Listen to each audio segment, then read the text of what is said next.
안녕하십니까. 평생투자 파트너입니다. 2020년 5월 7일 목요일입니다. 오랜만에 방송을 하게 되었습니다. 오늘 방송할 내용은 최근에 보면 코스피보다도 코스닥이 이게 좀 강한 모습을 좀 보이는데요. 왜 코스피가 이렇게 좀 약할까? 뭐 이런 생각이 들고, 그 이유는 어디에서 나오는 것일까? 뭐 이런 생각을 좀 해볼 것 같고요. 그 다음에 최근 시장에서 좀 주의해야 되는 것들 좀 몇 가지 말씀드리겠습니다. 일단 시장을 있는 그대로 좀 보면, 지금 이게 월간 차트, 주간 차트, 일간 차트입니다. 그래서 이제 일간 차트를 좀 먼저 보겠습니다. 일간 차트 좀 보면 최근에 코스피 같은 경우에는 그래도 약 한 달 정도 기간 동안에 한 6번 정도의 일단은 분산이 나왔습니다. 분산 6회 정도가 나왔고, 그리고 코스닥을 좀 보면 코스닥 같은 경우에는 좀 비슷한 시간에 약 한 달 정도의 한 7차례 정도의 이렇게 분산들이 이렇게 나왔거든요. 7차례 정도. 이 말은 시장이 여기서부터 이렇게 반등하면서 점점점 매수세보다는 매도세들이 많아지고 있다. 뭐 이런 내용입니다.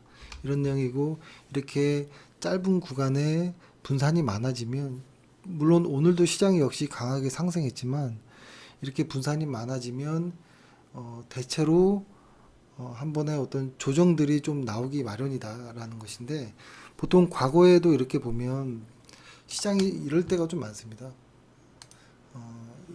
어떤 모습이냐면, 예를 들어서 시장은 이렇게 쭉 빠지다가 바닥을 만들 때는 좀 이렇게 뾰족하게 만드는 경우들이 많고요. 그 다음에 고점을 만들 때는 날카롭게보다는 좀 둥그스름하게 이렇게 고점들을 만드는 경우들이 많았거든요. 그래서 보통 이럴 때 그날이 나오고, 이런 과정에서 분산들이 많아지면서 서서히 시장이 조금 이렇게 조정을 받는 이런 경우들이 많았는데, 지금 말씀드리는 것이 일반적인 케이스고, 또 이렇게 삐죽하게 바닥을 만들고 시장에서 분산이 많아지면서 시장이 이렇게 조정을 받는데, 이 분산이 충분히 나온 차례에서 분산이 나오지 않고 한 번 정도 이렇게 시장이 더 상승을 하면 이만큼이 좀 아주 좀 빠르게 조정을 보이는 경우들이 많더라고요. 그래서 일단은 어떤 시장의 어떤 뉴스나 이런 거 말고 있는 그대로의 모습을 좀 봤을 때, 일단 지금부터는 분산이 꽤 많이 쌓였기 때문에 어떤 신규 매수라든지 이런 것들은 좀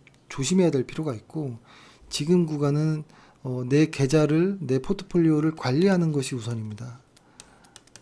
첫 번째는 관리한다라는 것은 첫 번째는 혹시 신용이라든지 어떤 미수 혹은 뭐 론 뭐 이런 결론적으로 남의 돈으로 투자하는 이런 것들은 전부 다 상환하는 게 좋다라는 생각을 하고요.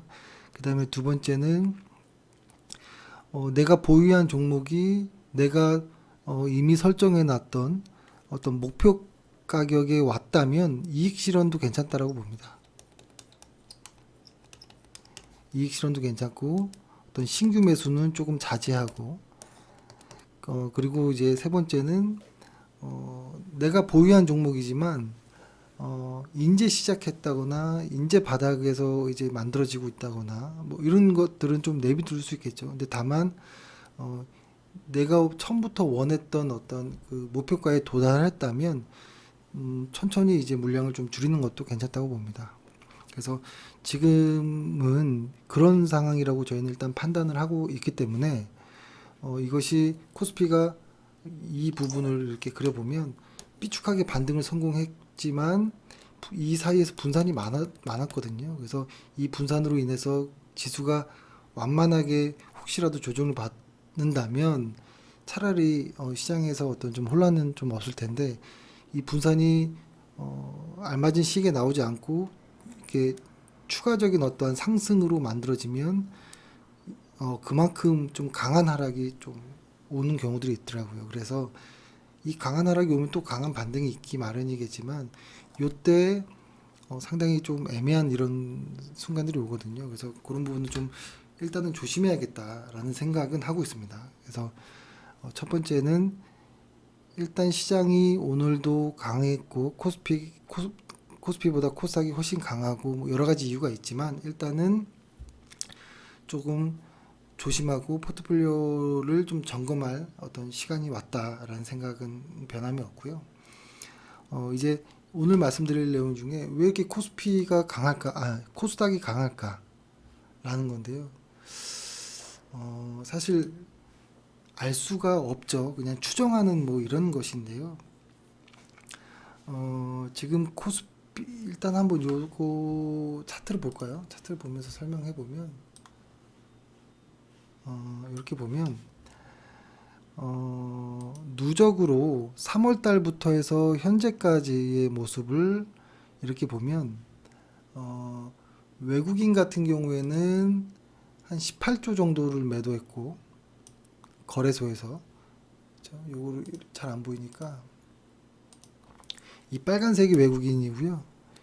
이 파란색이 기관들, 그 다음에 초록색이 이 개인 투자자. 근데 주가는 상승하고 있잖아요. 그러니까 이 개인 투자자들에 의한 어떤 상승으로 좀 보이긴 합니다.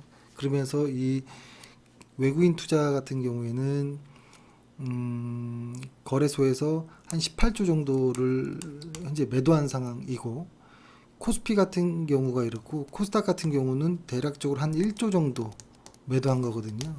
보면은 상당히 비율이 차이가 많이 나죠. 코스피와 코스닥이 한 18대 1 정도, 뭐 시총의 어떤 차이가 있지만 그럼에도 상당히 큰 비율입니다. 이게 왜 그럴까? 보통 시장이 이렇게 큰 어떤 상승이 나올 때는 코스피의 이 어떤 대형주들이 좀 기분 좋게 상승하면서 시장을 이렇게 이끌어가는 이런 모습에서 시장이 다시 이제 시작되는 이런 경우들이 많았거든요. 근데 지금은 그런 모습들이 좀 약해요. 특히 삼성전자 같은 경우도 생각보다 상당히 많이 약한 이런 모습인데요. 일단은 뭐 추정일 수도 있겠지만 지금까지 어떤 수급의 내용들을 보면 이렇습니다. 아까 말씀드렸던 것처럼 외인들의 어떤 한 18조 정도를 매도하는 이런 가운데에서 보면 어떤 것들을 매도했나 이렇게 보면, 코스피 안에서의 어떤 시총으로 보면 IT가 한 34% 정도를 이제 비중을 차지하고 있는데, 외국인들이 전체적으로 봤을 때 IT의 어떤 순매도 비중이 한 47%까지 나오거든요. 그러니까 코스피 안에서도 IT를 꽤 많이 매도한 것이죠. 그리고 헬스케어 쪽은 순매수로 좀 한 부분이 있고, 근데 얘네들이 그러면 누구냐를 좀 이렇게 상세하게 보면 미국계와 영국계에서 이제 매도가 좀 많은 것으로 보이고, 지금까지 보면 한 미국계 같은 경우에는 한 6조 정도 이상, 그리고 영국계는 한 2조 정도 이상으로 보이는데, 얘네들이 일반적으로 패시브 자금입니다. 패시브 자금. 근데 이거를 왜 패시브 액티브를 좀 구별해서 보냐면, 코스피 같은 시장 전체와 그 다음에 삼성전자 같은 시장의 어떤 대표적인 시가총액이 크면서 어떤 이런 리더인 이런 주식들을 봤을 때, 코스피 전체의 어떤 등락을, 어떤 추세를 만들 때는 액티브 자금들이 조금 관여를 많이 했고요. 삼성전자는 오히려 패시브 자금이 삼성전자의 어떤 주가에 영향을 많이 줬거든요.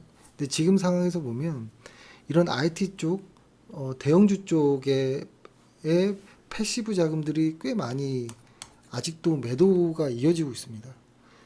매도가 이어지고 있기 때문에 삼성전자가 시장 이렇게 약할 수밖에 없는 이런 상황이라는 것이죠.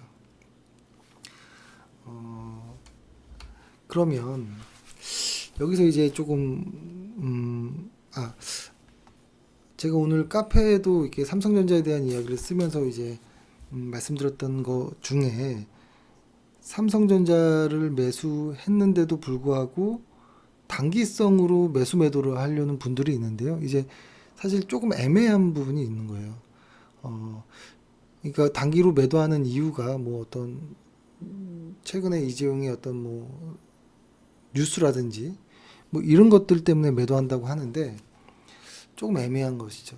뭐냐면 삼성전자 같이 무거운 애들은 이렇게 단기적으로 어떤 무언가 결과가 나오지 않거든요. 잘 분기마다의 3개월마다 나오는 사업 보고서들의 어떤 실적들을 계속 추정하면서 이렇게 좀 장기적으로 따라가는 이런 종목인데 단기적으로 매수하고 3개월도 지나기 전에, 그러니까 다음 보고서도 나오기 전에 3개월도 되기 전에 벌써 매도 결정을 하는 것은 처음부터 빠른 주식을 원했다면 삼성전자를 보유한 것은 실수일 수 있는 거거든요. 그래서 말씀드리기를 삼성전자 같은 경우에는 좀 마음 편하게 1, 2분기가 아마 실적의 바닥을 찍고 있는, 현재가 실적의 바닥을 통과하고 있는 과정이기 때문에, 그리고 패시브 자금 역시도 약하기 때문에 삼성전자가 약할 수밖에 없다. 다만 5만 원 아래에서는 좀 마음 편하게 분할 매수를 해도 괜찮다라는 생각을 하고,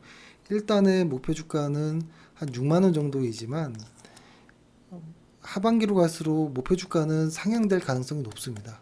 그렇기 때문에 일단은 이런 정도의 관계를 가지고 좀 보고 계속적인 어떠한 추적, 실적을 추적하면서 좀 따라가는 이런 매매가 날 것 같아요. 만약에 그게 아니고 난 좀 빠른 어떠한 뭐 매매를 원하면 좀 작은 회사를 매매하셔야겠죠. 그래서 삼성전자 같은 경우는 저희 입장은 현재 저희도 보유하고 있지만 5만 원 아래에서는 분할 매수 영역인 것이고, 일단에 한 6만 원 정도를 넘어갈 때는 물량에 대한 조금 뭐 절반이라도 덜어낼 이런 생각을 가지고 있고, 그 당시 때 실적을 보면서 목표 주가가 상향이 되면 홀딩하는 것이고, 뭐 이런 것이겠죠. 이런 것이고, 여기서 이제 또 하나 또 말씀드릴 게, 갑자기 삼성전자 이야기가 나와버려서 좀 맥이 끊겼는데요. 이런 느낌이죠. 외인들의 어떤 이 순매도가 그러면 IT 쪽, 그러니까 코스피를 이끌 수 있는 이런 주도주들, 시가총액이 큰 이런 쪽이 다시 상승하려면 패시브 자금도 들어와야 된다라는 것이고, 뭐 전반적으로 외국인 수급이 들어오면 좋겠지만 일단 패시브 자금이 좀 돌아와야 되는데, 그러려면 환율이 좀 안정이 돼야 됩니다. 환율이 좀 안정이 돼야 되는데요. 이게 사실 환율이라는 것은 보통 결과치인 거거든요. 결과치. 저는 그렇게 생각하거든요. 환율 때문에 주가가 움직인다, 뭐 이렇게 보지 않고요. 마지막에 움직이는 게 환율이라고 생각을 하는 것이거든요. 확인하는. 그래서 저는 이렇게 생각합니다. 지금 현재 어떤 코로나 어떤 영향들, 그리고 미국과 중국의 어떤 좀 노이즈들, 뭐 이런 여러 가지 어떤 사건들, 그리고 부진한 경제 지표들, 이런 것들로 인해서 리스크 오프의 어떤 상황이 만들어지는 것이죠. 이렇게 되면 달러가 강세일 수밖에 없겠죠. 당연히 이렇게 되면 원화 같은 경우에는 약세가 되는 것이고, 그렇죠. 그러니까 결론은 이게 우리의 환율은 어떤 결과치라는 것이겠죠. 그래서 당장 삼성전자 같은 경우를 예를 들어보면 실적의 바닥을 통과하는 중이기 때문에 모멘텀은 좀 약한 이런 구간에 놓여 있는 상황에서 패시브 자금이 원활하지 않는 상황. 근데 그 패시브 자금이 들어오려면 환율이 움직여야 되는데, 그러려니 달러가 아직 강하고 리스크 오프인 상태이고 경기 지표들이 부진한 이런 것들이기 때문에 쉽게 뭔가 확 바뀌기는 좀 어려울 수 있다라는 겁니다. 현재 상황은. 그런데 다행히도 위안화가 기준 환율을 이렇게 좀 낮게 고시하는 이런 부분이 있기 때문에 환율의 상단을 좀 제한할 수 있다라는 것은 좀 긍정적인 내용입니다. 이 말은 뭐냐면 뭐 그냥 좀 무식하게 이야기를 해보면 코스피가 과거처럼 과거의 전저점을 깨기가 좀 어려울 가능성이 좀 있을 걸로 보여요. 이렇게 된다면 그러니까 환율이 좀 고생스럽긴 하지만 위안화가 조금 제한을 해주고 있는 이런 과정인데 그래서 지금은 코스피가 코스닥보다 약한 그런 상황일 수밖에 없다라는 것이고 이것이 좋아지려면 경기가 좋아지는 수밖에 없다라는 상황인 것입니다. 그러니까 삼성전자가 순전히 반도체를 이 어떤 실적만 가지고 이렇게 움직이기보다는 패시브 자금에 좀 민감한 부분이 과거에 경험상 많았거든요. 그렇기 때문에 지금은 물론 코스피가 좀 약할 수는 있습니다. 근데 다만 좋아질 수 있는 가능성이 있습니다. 가능성이 있기 때문에 삼성전자를 보유한 분들은 지금은 아직 5만 원 아래이기 때문에 저는 계속 분할 매수를 꾸준히 하는 것이 좋다라는 생각이 들고요. 그리고 오늘 카페에 이렇게 이제 뭐 마감 시황이라고 해가지고 이렇게 좀 이렇게 글을 좀 남긴 것이 있는데 사실 시황이라는 것이 매일매일의 시황은 뭐 큰 의미가 없습니다. 전혀 의미가 없고요. 뭐 가장 황당한 시황은 이거죠. 뭐 코로나 때문에 지수가 하락했다. 근데 그 다음날 뉴스는 코로나가 좀 완화될 것 같다고 주가가 상승했다. 뭐 그 다음날 뉴스는 코로나가 좀 뭐 좀 과해지어서 더 하락했다. 이렇게 말도 안 되게 왔다 갔다 하는 경우들이 있거든요. 그래서 사실 매일매일의 시황은 의미가 없는데 오늘 좀 중요한 내용은 요 내용이겠죠. 한국형 뉴딜 정책의 밑그림 공개 뭐 이런 내용인데요.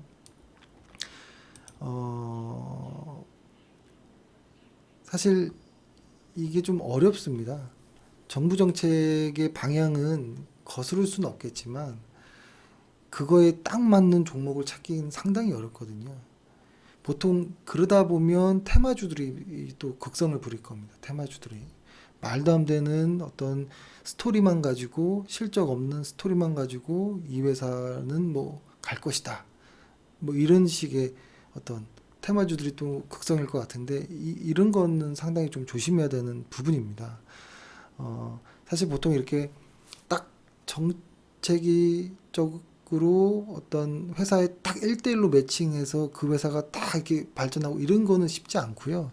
그래서 보통 이런 쪽에 그러니까 예를 들어서 시장에서 얘기하는 것처럼 4차 산업의 어떤 상용화를 위한 인프라 투자 확대로 요약을 한다면 당연히 뭐 5G, 클라우드, 사이버 보안, 뭐 소프트웨어 뭐 이런 것일 텐데 여기에 어떤 한 종목을 딱 이렇게 스토리로 접근하지 마시고 그저 실적이 좋은 회사, 재무제표가 건강한 회사 이런 회사를 매수하셔야지 테마성으로 엮인 이런 종목들을 건드는 것은 상당히 좀 위험한 이런 좀 생각으로 보입니다.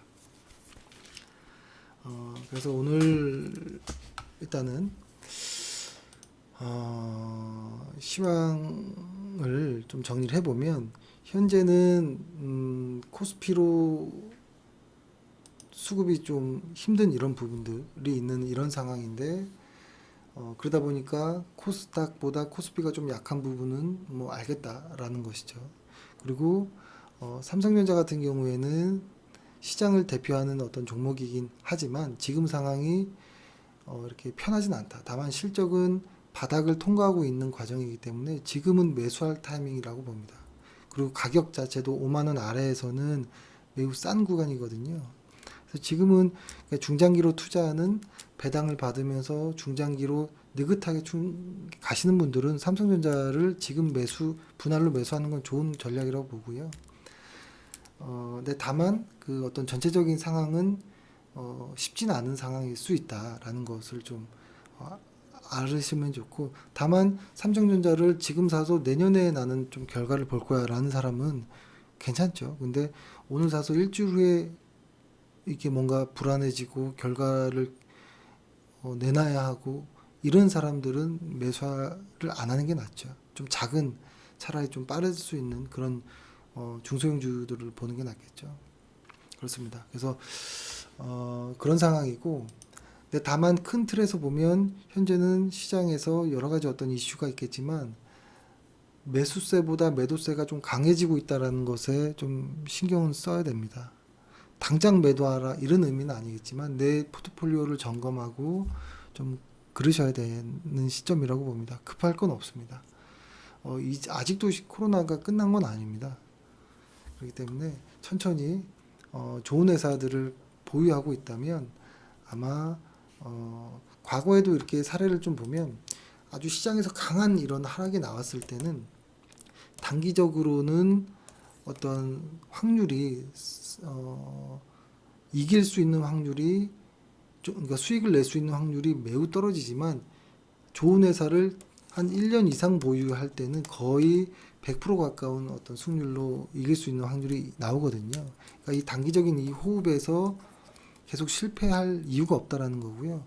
길게 눈 질끈 감고 좋은 회사라면 홀딩 해보는 것도 좋다고 봅니다. 다만 분기마다 실적들은 계속 확인해야겠죠. 예상치와 어떤 이런 내가 생각했던 그 예상치대로 잘 가는지 이런 거는 확인해야겠죠. 실적이 변하는 거는 매도를 해야겠죠. 근데 실적이 변하지 않았는데 주가가 흔들린다고 굳이 뭐 이렇게 흔들리거나 이럴 이유는 없다고 봅니다.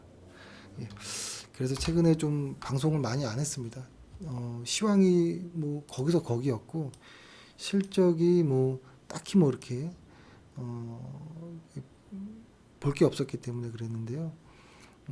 그럼에도 이제 회원분들의 어떤 좀 이야기가 있었습니다. 그냥 별 이야기 아니더라도 매일매일 좀 방송을 좀 해라.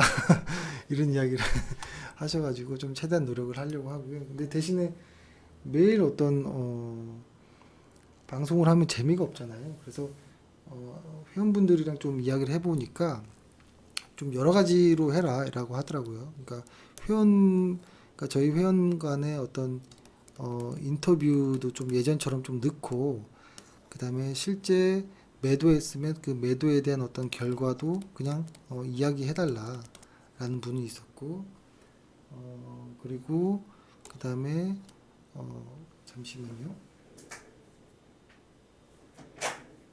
그 다음에 책도 추천해달라라는 것, 그리고 어떤 심리, 어떤 멘탈의 측면에서의 어떤 이야기들, 그 다음에 시황, 요 정도의 카테고리를 가지고 방송을 하면 뭐 매일 시황을 하지 않으니까 뭐 괜찮고, 매일 시황 방송을 하는 건 사실 의미가 없습니다.